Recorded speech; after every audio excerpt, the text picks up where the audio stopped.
The participants in this documentary film are practicing Mormons, ex-Mormons, and shadow Mormons.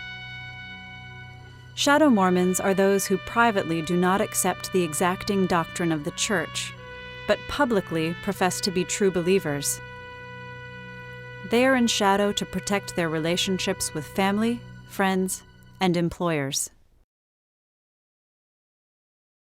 I want you to hear me. I want you to feel my angst. You people all think I'm the bad guy, and I'm in pain here. I'm leaving what I've believed in my whole frickin' life. I have grown up with this. I've tried to believe it. I've not done a very good job. I always felt like there was something wrong because I couldn't just say, wow, yes, it's all perfect. But I tried, and to one day say, it's a fake. It's like, it's a major death thing for me.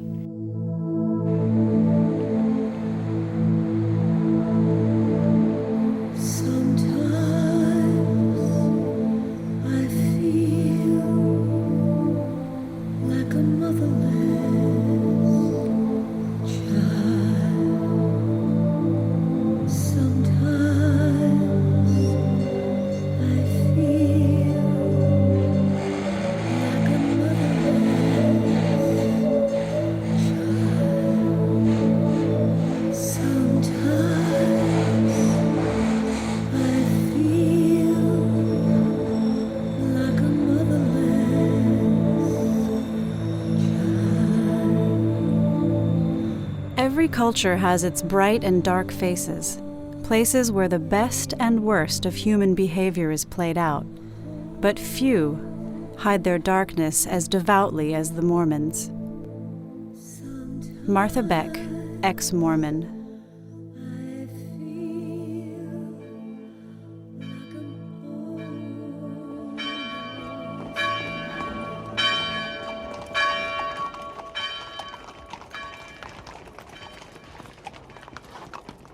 It's either true or false. If it's false, we're engaged in a great fraud. If it's true, it's the most important thing in the world. The early 19th century in America saw intense new enthusiasm for religion. Revival meetings, spiritual fervor, and calls to repentance from traveling preachers were part of everyday life. Many people were having visions, seeing angels, and hearing divine voices. Among them was a young teenager, Joseph Smith, from a poor farm family in Palmyra, New York. He claimed that an angel had given him a book of ancient scripture, written on gold tablets, and that by the power of God, he would translate them into English. In 1830, Joseph Smith published the 500-page text as the Book of Mormon. Smith soon won followers and claimed further divine revelations, among which was the charge to establish a church and to send out missionaries to promote the new religion. Joseph Smith also began to take multiple wives, telling the women he had been commanded to do so by an angel with a flaming sword, who would destroy him if he did not obey. Joseph Smith found enemies as well as followers, mainly due to his growing political power, his firm control over his church members, and especially his practice of polygamy. When he was 38 years old, he was killed by a mob while in jail on a charge of treason and riot.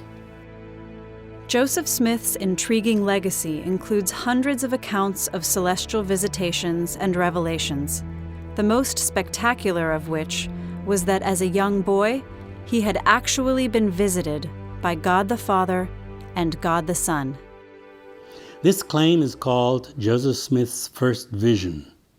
Although it was unknown to the early church converts, it has now become the keystone of belief for the 13 million faithful claimed by the Church of Jesus Christ of Latter-day Saints, the Mormons.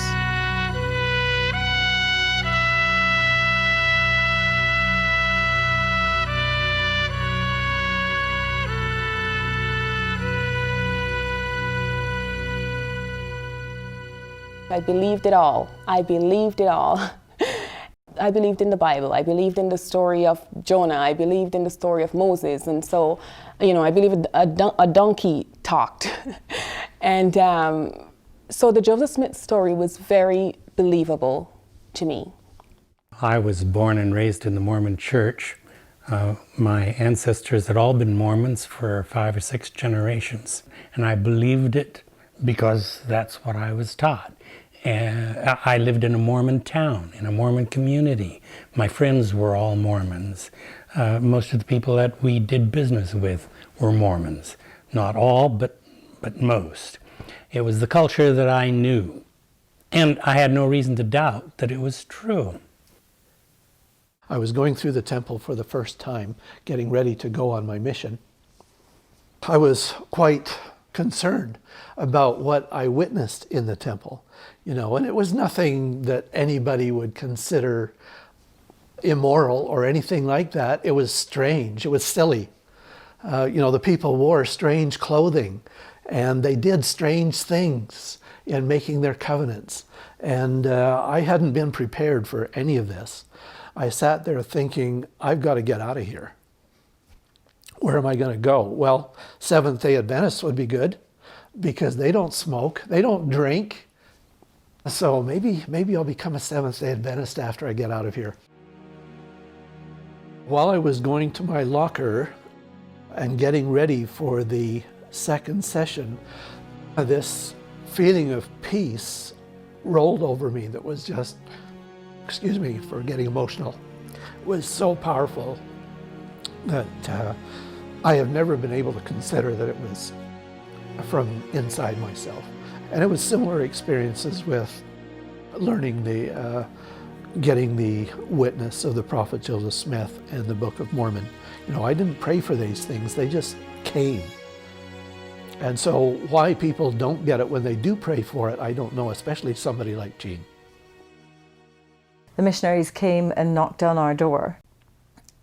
They have a format for teaching you that is just like salespeople use, and it's like clinch the deal, So there's a certain point where they say, if you believe these things, will you be baptized? And you're like, baptized? I thought I was just listening to them. But you think about it because they've put the thought in your head. And so this trickery is salesmanship. That salesmanship used to work on me. I'd get sucked in with vacuum cleaner salesmen and things like that. But these guys, they weren't selling me a vacuum cleaner. They were telling me that my church was false and that Joseph Smith had talked to God and Jesus, and God and Jesus had told him that all churches were an abomination. So I thought, do I need to change? Do I need to change churches?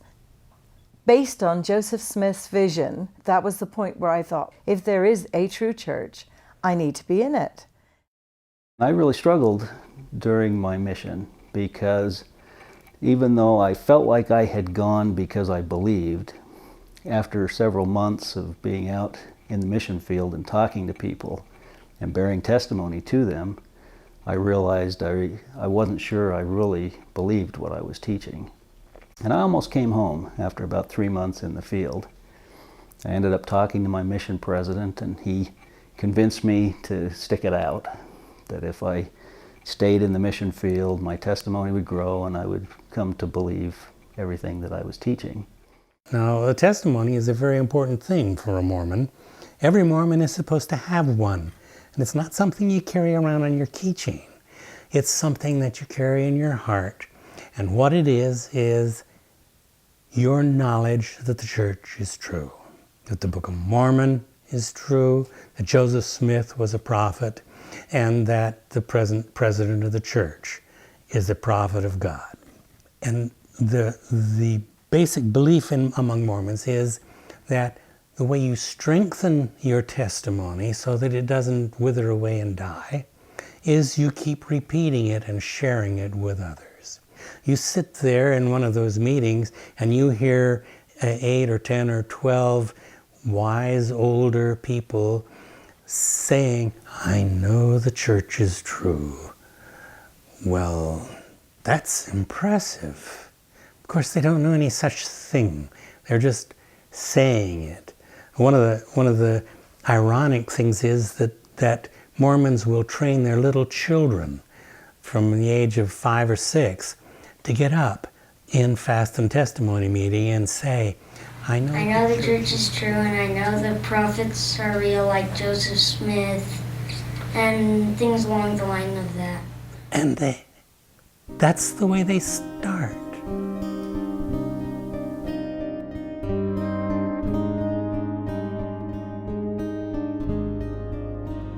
Nobody gets to the highest level of glory without being married. So right there, I can't go to heaven. No wife. If you don't fit the cookie cutter mold, the social climate is extremely unfriendly towards you. Not fitting the mold can be as simple as being born the wrong color, having the wrong sexual preference, or just not have found your partner yet. And never, just you had your fiance run out on you and you never got married. That kind of sent you bitter against it. So you're still single, and that puts you out of the Mormon social mold. I can't imagine what it's like for somebody who was gay or black.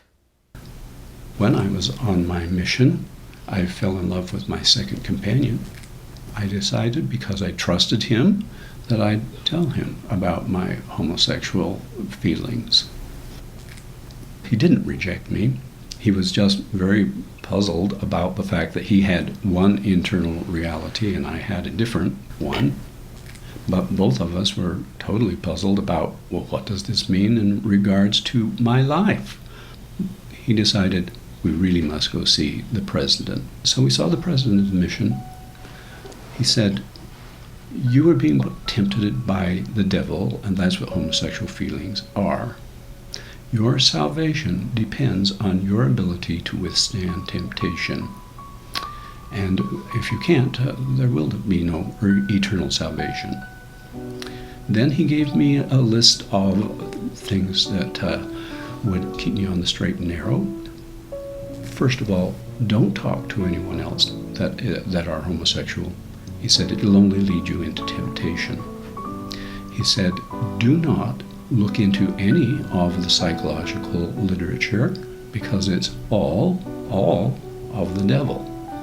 And he said, do not go to any secular psychotherapist because their work is of the devil too. If you feel like you need counseling, go to your church leaders. He then asked me a surprising question, especially for a 20-year-old, and that is, can you get an erection? To which I said, of course. And then he said, well then, you are expected to marry, and marriage is required for your eternal salvation as well. To assure his place in the celestial kingdom, Richard did as his mission president directed, and was married in the temple. For Mormons, marriage is central to the theology, but not just marriage. It has to be marriage to a Mormon in a Mormon temple sealing ceremony. That marriage, Mormons believe, will be for eternity. That kind of marriage is an absolute requirement to reach the highest level of Mormon heaven, the celestial kingdom. The most important thing to me is that I can be with my family forever in the celestial kingdom, the highest kingdom in heaven, which everybody doesn't get to go to.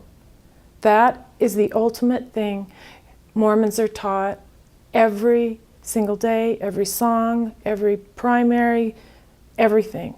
It is programmed in from 18 months on, and probably before that. The church has a great control over people by telling you that the only way that you're going to keep your family with you forever is to do everything that they say to do. And if you don't do them, then you're fearful of losing your family.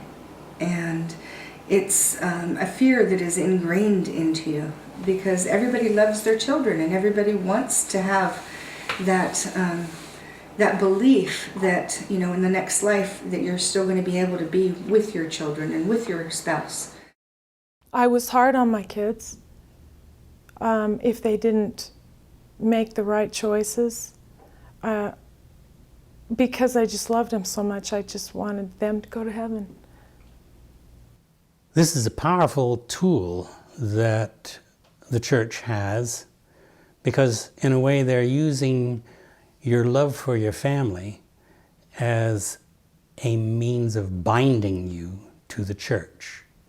A good Mormon would not dare to break that family relationship by leaving the church, because to do so would be to destroy the entire family network and cause terrible pain to those faithful family members who now would have to face the fact that what they thought was a forever family is not an entire family, because some of the family members have left the church.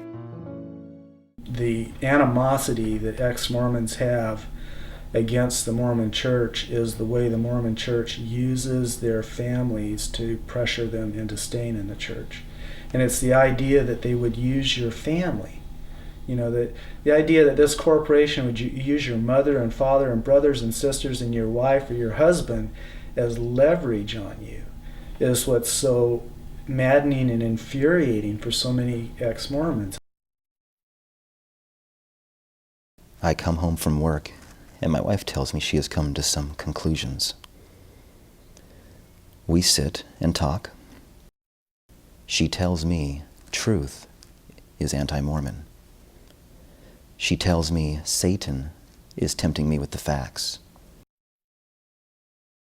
She tells me that in order for her to support me on my journey, I must do things her way. She tells me that I must put aside the facts and the truth for now. And if, at the end, I still feel the church is not true, she does not know what she will do. She may go into therapy. She may leave me. She may take my children away. She tells me her testimony is unshakable. I am trapped.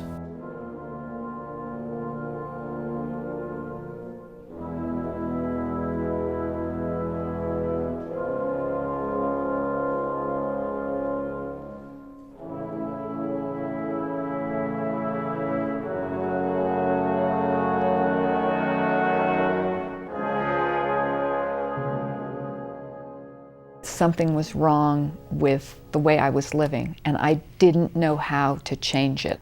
Try not to look beyond what was already so difficult. Try not to probe, and I wanted to probe, and I was terrified to probe. And then finally I said, I have to figure this out. And I had tried doing it the way the church teaches you. Fast, pray, read the Book of Mormon. You're going to get that feeling in your chest that they call the burning in the bosom. It's like, what's wrong with me? I've never had that stupid feeling. And I mean, I wanted it so bad. And the only time I've ever had that's when I've eaten chili peppers. I never did get the church's true answer that everyone says you'll get if you pray with earnestness. And the church teaches that there's something wrong with you if you don't get that. You kind of grow up having a pretty bad feeling about yourself because you don't have the answer like everyone else does. But because of having so many doubts about so many things and things not making sense, and it made me almost in some weird ways even more hardcore. Even though I was a sarcastic doubter, I was very judgmental of everyone else around me that was LDS, because it's not making sense to you either. When I first started to seriously entertain the prospect that Mormonism was not what it claimed to be, it was interesting. There was two emotions. There was devastation, almost panic. And then there was the most exquisite feeling of peace. And though you see your entire identity and your life potentially shattering and crumbling around you, it's almost like standing in the eye of a storm, where you come to realize that now everything makes sense. It wasn't until I was in my late 20s, after I'd graduated from Brigham Young University, and married my high school Mormon sweetheart in the Mormon temple, and we had 3 children whom we were raising as Mormons, that I had occasion to do some research into some of the lesser known aspects of Mormon history and Mormon doctrine. And I found troublesome things there. The more I researched to try to solve those problems, the more I realized that they were really very serious problems. And it took me about 3 years until it finally dawned on me, almost like a revelation, that the church was not true. What I had believed for over 25 years just was not true. I came home from the university that day, where this epiphany had occurred in the library of the university. I came home and I said to her, "Honey, guess what? The church isn't true." And all I remember is her stomping up the stairs. And it was downhill from there. I went to Rick's College to get an education, or so I thought. I met my husband there. We met in September, the fall semester. And by the end of the second semester, we were engaged to be married. And being engaged to be married meant that I needed to go to the temple. And I was really quite amazed at how little I knew about what was going to happen. I mean, I didn't even know about the underwear thing. You know, I didn't even know that I would be issued church underwear. Something that's that simple. It was just the weirdness of it all that I had a lot of problems with.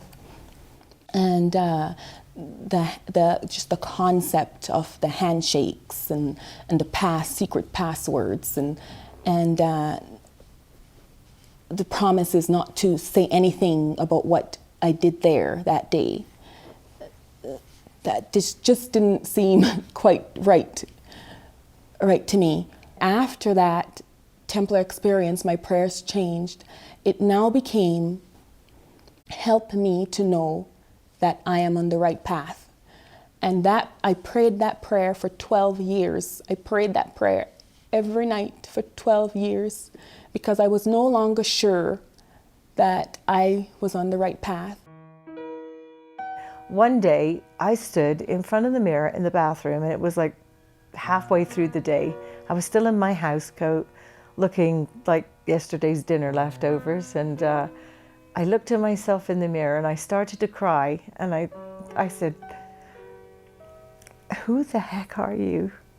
You know, how do you go on? If this isn't true, how do you go on? What do you do? What will your husband do? What will your kids do if you leave too? I can't leave. I can't do it. I can't do it. I don't have the strength to leave and put up with this." But I didn't have the strength to stay, and I was trapped. And I thought, I'm just going to commit suicide. I'm just going to die, because then it'll free me up and it'll free them up, and I'm just going to take all the pills in the cupboard. And then I went, that's not the way to do it. And so I started to think about what else I could do, and was I brave enough to get out. And so I said to my husband, I've got to know, like you do, that the church is true. I have to have that testimony. We decided to have a day of fasting and prayer, going without meals for the day. And we went to the temple in the evening, hoping that perhaps we would get some spiritual insights there. I prayed and fasted a lot, and been to the temple, and I'd just done everything that I could to find out without getting any answers. And I can remember her saying out loud, bursting into tears, "It's not true, it's not true." And I don't know just exactly what she was looking at that point, but she was obviously in a lot of pain, and the pain just got deeper and more severe as time went on. It feels like we've got a big pink elephant that sits in our living room that we have to walk around all the time.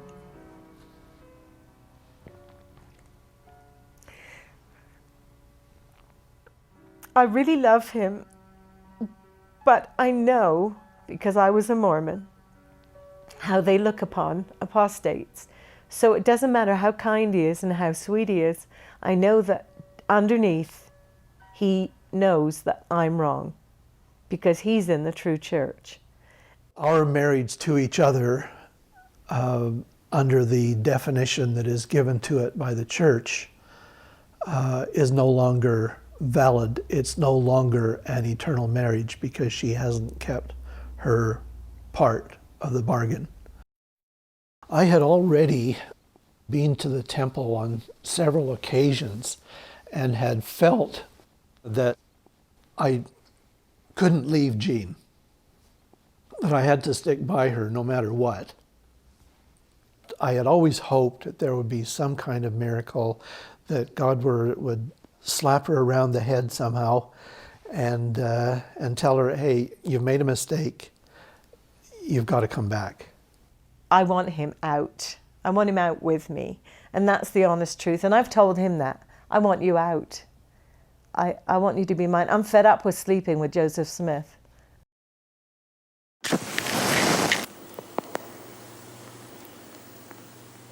Yes, I am pissed, and there's a ball of anger at this that will never go away. I just get better at coping with it. The church doesn't have limits on how far they can go into people's lives. They will tell you how to dress, they will tell you who to talk to, they will tell you which movies you can watch or you cannot. They will tell you how many earrings you can wear, they will tell you if you can have a beard or a mustache or not. And I mean, it's just unbelievable. When I was there, I thought it was okay. Oh, because it's coming from the prophet, that means it's coming from God, and so on and so forth. There was a time when I was doubting if the church was true, but I was hoping the church was true, because I didn't want to lose what I thought it was so dear for me, my identity and all my sacrifices and all that. So I decided to do the ultimate, faith proof, I should say. I went to my bishop and I confessed what the church calls sins. I have had sex outside of the marriage. And that is the sin next to murder under the church's eyes. And the bishop wanted to know details and when and how many times and with how many people and the circumstances and this and that. And for one time I thought, well, maybe this is the way God is punishing me for my sins. But I was willing to go through that because I was hoping to get to a point when I could feel the love of my Savior in my soul. I was like, okay, I'm clean. I'm done with this. I'm ready to move on. So I went through that, and then he said that wasn't enough. He needed to have a bishop council. So I went through the whole thing again, and they made me feel really, they listened to my story and then started asking questions, and then they discuss it. They made me to go outside, discuss it, call me again, more questions. And then they made me feel like I don't know, should I say the word? Like the whore of the earth, you know? And I was not. I was like, no, that's not it. I am more than that. I am a better person than that. Why do I have to go through the very low and make me feel like this scam? All of this has a God at the head of it who's mean and nasty and punishing, and you can't make it to the highest piece of heaven unless you do all these rules. It's like, I don't want that God. I wouldn't do that to my worldly children. I wouldn't do that to my flesh and blood. I was very upset that I had been taught to believe in a God who loved me so very much as long as I did what he told me I should do through his Mormon prophets. But the minute that I didn't follow them, he turned very vindictive. And he was this benevolent extortionist who loved you so much and wanted the best for you. But the minute you say, now I have a different opinion about this, he says, well, I'm going to take you away from your family and you'll never see them again. How do you feel about that? for a while, I had this guilt, I had this misery, I was everything. Then I just had this horrible anger and bitterness. And I finally came to the course that I came to struggle after all this guilt and everything they told me, that it's them, it's not me. I mean, it may be all these leaders and everything else. If what they're saying is insane, I don't care how many of them that are. It's them, not me. And this is how I managed to hold on to my sanity when so many around me were losing it under this mental, emotional assault. And just like most cults, they break you down, and once they get you to accept the illogical and the plainly, that, there's not, 24 hours in a day, there's 36 hours. Once they get you to take that, they own you for life. When I read about Joseph Smith's approach to polygamy and women and so forth, I was so blown away. I was so angry. It's just so clear. It's so black and white.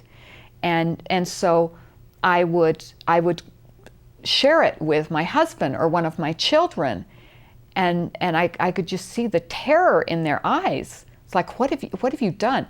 And then what the family started doing was going behind my back and talking to each other about my craziness. She's doing all this stuff, and she's become anti-Mormon. And I said, I'm not anti-Mormon. I'm not passing out leaflets. I'm just sharing information that I've gotten that's alarming to me. And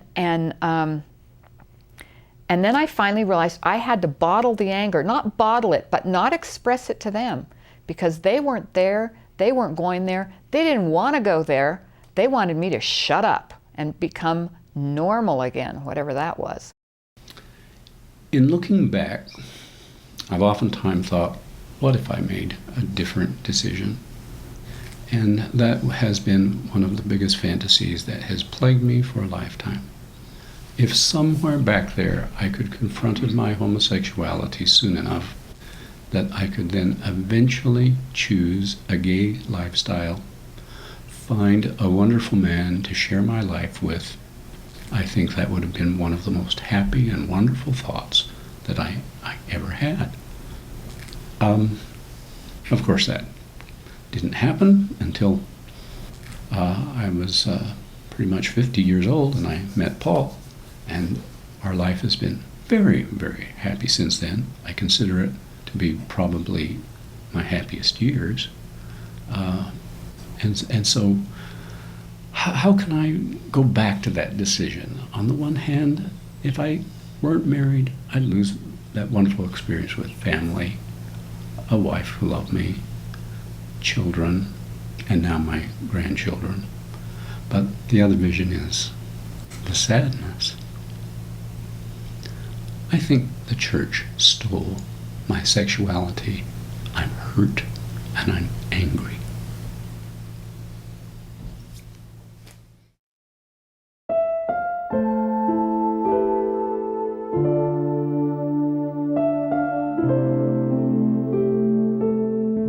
The Mormons have a saying, well, isn't it interesting you can leave the church, but you can't leave it alone? Because so many of us, once we're out, we want to tell folks and warn people about the other side of Mormonism that they don't see in the nice television and radio ads. How can I leave it alone?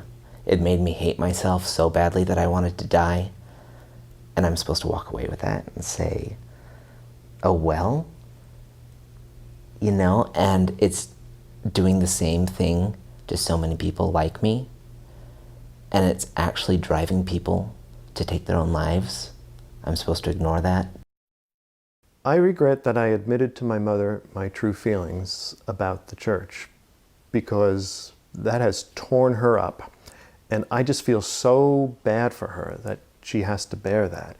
She thinks I am lost forever. And she thinks it would have been better had I died. And she doesn't know how happy I am, and I feel so bad. I guess that was a time that if the church can lie to us, that I should have lied to her. I quizzed her later. You didn't mean that. You didn't mean that. Oh, yes, I did. She wrote me an email, his fiance, and said, by the way, we're getting married in the temple in March, and too bad you're not still going to church, or you could come. I wrote her an email, and I wrote him an email telling him that I love him with all my heart, and could they please get married in a civil ceremony so that we could attend, or at least have a ring ceremony or something, so that we could be there, so I could witness my son being married. And the response that I got from them was, well, you're just a hypocrite. And I tried to explain to my son that, that's not it. I said, you have your freedom to choose whichever religion that you want. And I'm not trying to take that away from you. But I would like to be included in your wedding, and I would like to be a part of your lives. And if you go in this direction, I know that what's going to end up is that I'm going to be ostracized from you and from my grandkids. And it's hurting me a lot. I had a decision to make because they said, well, you can come to the reception. And I couldn't do it. I mean, some people can, and some people can go wait outside the temple, and some people can go wait in the waiting room. But I had had enough. I had had enough all these years of feeling inadequate, feeling unworthy, that just to go there and do that and re-experience all those feelings again after I've gotten past that was too much for me. I couldn't do it. And if it meant not being there for my son's wedding day and his reception, then I guess that's the way it had to be.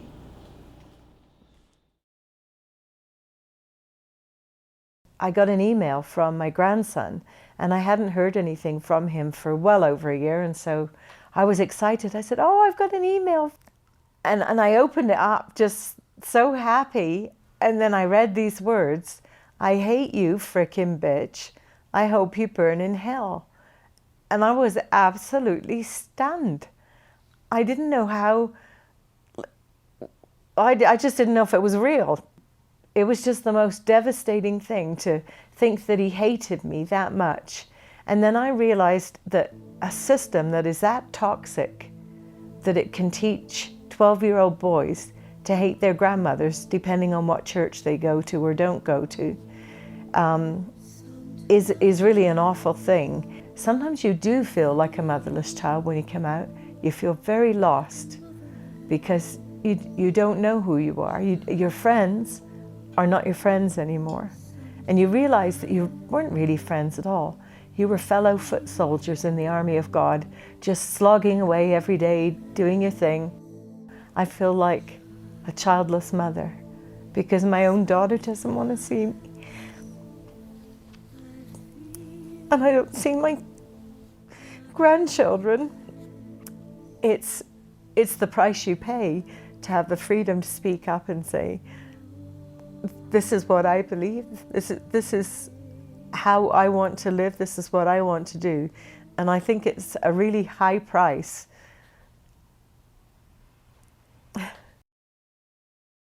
They don't say, shun your mother because she's left the church. They don't say, tell your mother to never speak to your children about the church or you'll never let her see them again. But it's always there, that the scary one is now out here, and it's just a natural progression. And so the church remains blameless because it doesn't preach that overtly. It just preaches that apostates are dangerous and you may lose your testimony if you get too close to them.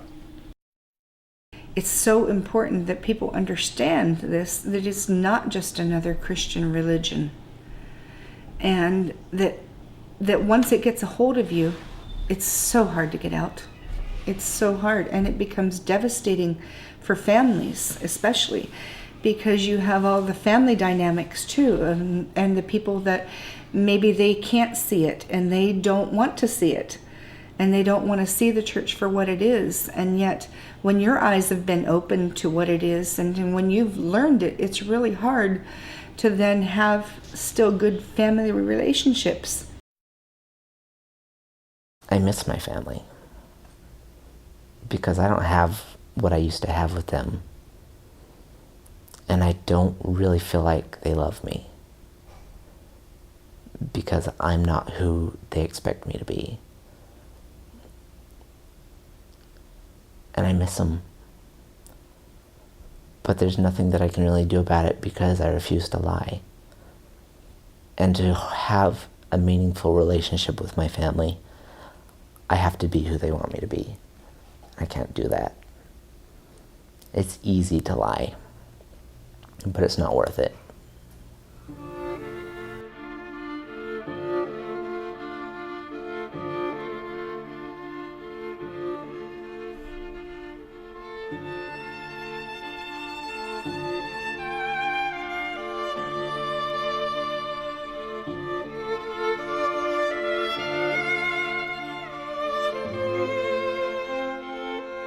When I realized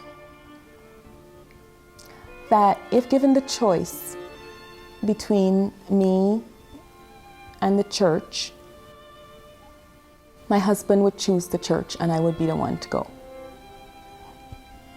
He would give me up because he can't be happy without the church. It's what he's been taught all of his life. I was told that in the therapist's office, he said to her that if I wasn't a member, a Mormon, he would not have married me. That was very hard to hear, a very, very hard thing to hear.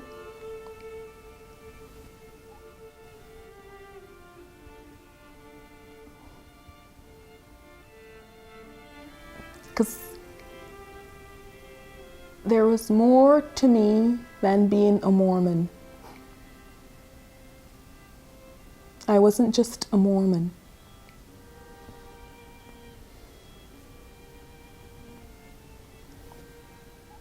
And I thought there was more to him than being a Mormon.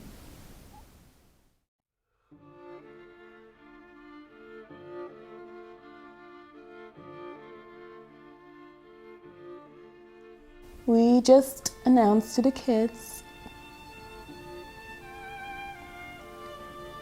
that we're getting a divorce. And it was the hardest thing I've ever had to do to my children. My daughter, my youngest, my 7-year-old daughter, who wears all her emotions on her sleeve. She sobbed and sobbed and went limp and cried for 2 hours.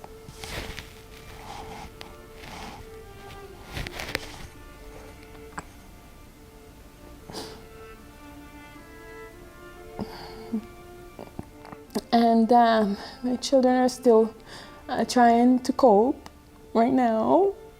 And they still pray that Mom and Dad will get back together.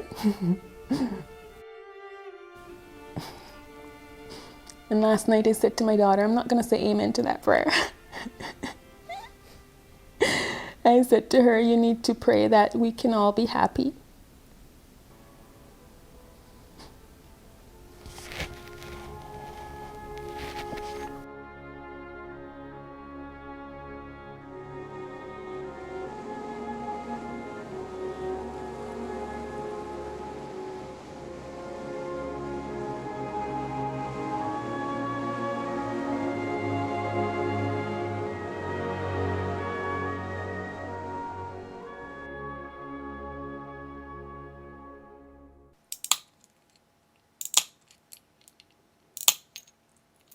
When something cracks apart, new things start to seep in, and which, in life can be new ideas and new ways of looking at things. And then as that morphs into something new, it becomes bigger and there's brighter colors and there's more things to explore. A lot of my art shows what happened to me emotionally when I realized that the church wasn't true. The world literally became colorful. it isn't colorful when you're a Mormon. You really don't see the beauty in the world. You're frightened of it. You're told to be frightened of it. You're taught to be very afraid of anything out there. And you really, in many ways, you see things in just drab. My work just shows that we are all here, and I firmly believe this, to continually learn, to continually grow, to always change, that to stay stagnant in one way of thinking is not what the soul needs. The soul must grow, and it must keep evolving. For so many years, I've felt like a hypocrite because I didn't really believe what was being taught by the church, but yet I was actively involved in it. And so I've really struggled with that feeling of hypocrisy. And I look forward to the day when I can be vocal in my disbelief and really feel like I'm being honest with myself, honest and true with myself and with the people around me. You know what? Leaving the church and being evicted, being homeless and being jobless were the best things that could happen to me at that given time. Because that helped me find who I was, and that helped me find my strength and be like, you know what? I can grow some balls and do the things I need to do. Not literally. When I left Mormonism, I became an atheist. And for me, it was initially a very frightening thought, because all of a sudden I'm no longer in God's womb, okay? And all of a sudden I'm alone in the universe, and there's no safety net there. And that just scared the living hell out of me. I felt like somebody threw me off the edge of the Grand Canyon. And halfway down, I suddenly discovered I had wings. That's a good analogy. And instead of plastering myself on the bottom of the canyon, I just started flying. And then, but once I realized I had wings, then it was just an absolute feeling of euphoria. It's like, hey, I can examine any belief now. I started studying evolution. I started studying geology. I suddenly realized I don't have to compartmentalize these things. I can understand them on my own terms. Soon after that, I was soaring way above the rim of the Grand Canyon. If you've got just this one life, you better just appreciate it. The good, the bad, the indifferent, and make the most of it. You know, and I think that's the gift of coming out of a fundamental religion, is you begin to say, if this is all I've got, I better just love that bird and that bee and that flower and whatever, and the rest, you know, if there's something in that void out there after I take my last breath, I guess I'll find out. Or I won't know, and it doesn't matter. And I think that's why so many people are depressed in the church, is because their lives really are unhappy to a great extent, but they have this vision of this next life, so they'll just put up with it now, and they don't do the work to make it better, which sometimes means breaking up a marriage or whatever it takes to get some joy out of life. As this documentary was being filmed, Enigma made the life-altering choice to come out of the shadow of the temple. And I remember going into my little girl's room for the last time, living under the same roof, and running my fingers through their hair and giving them a kiss and tucking them in goodnight. And then going to my wife, and we both just held each other for a moment and we wept. Because we knew that there was no turning back. As I've been able to spend time with my children in my own home, I've been able to be the father I never could have been living with their mother. My relationship with them has become much more genuine. I look at them and I can just shed tears of gratitude for the absolute joy they bring into my life. I can be authentic with them. I can be honest with them. And because I have no filter now, I have no eggshells to walk upon, I have literally fallen in love with my children again. Once the divorce had occurred, my first decision was, can I find some happiness living on my own? And through the next 3 years, I discovered, yes, I can. And gradually, I did get beyond that anger. And I don't know that I can ever forgive the church for what they did. I think it was monstrous. But I got beyond it.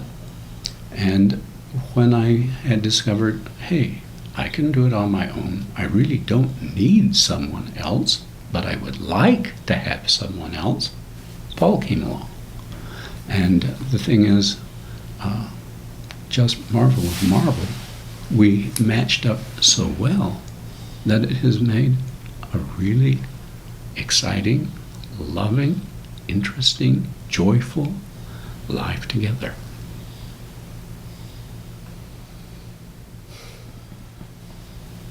Ditto.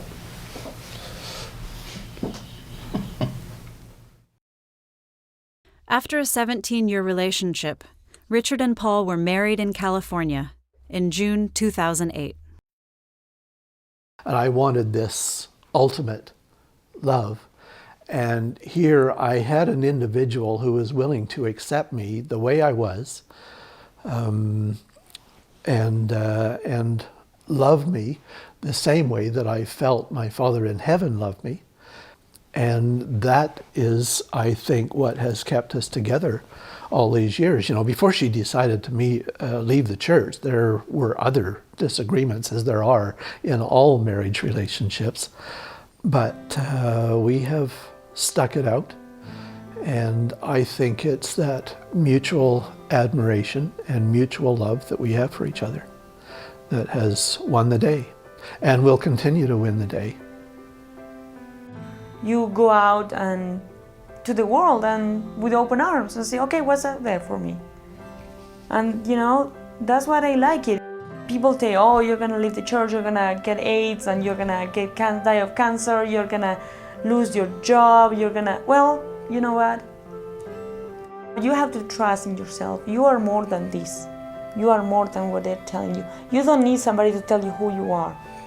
And that's what I like about leaving the church. And you know what? I love me. I'm great.